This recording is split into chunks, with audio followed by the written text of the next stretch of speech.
And the burning cross said, "Hey, boy, you ever see a cross snap, crackle, pop Rice Krispie into a bowl of flames?" I said, "You ever seen a cross burning? Nah, this ain't no crucifix. I be crucifixion. This ain't black skin. This brown boy bark, I bite, I burn, black crackle, pop." You know, I used to be a proud thing.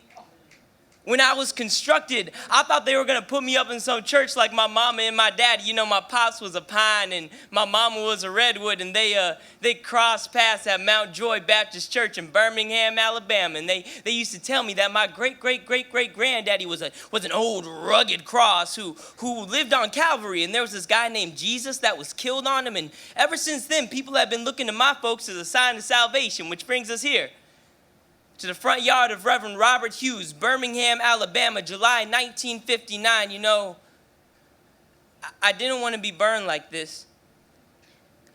They said the Reverend was a good man with good intentions. I thought they would hang me up in his church, but the white men in white hoods who constructed me, they don't hang crosses.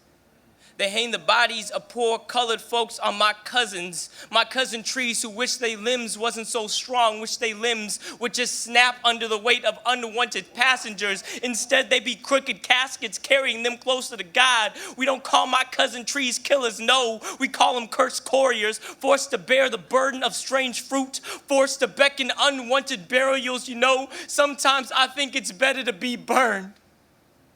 I just die here.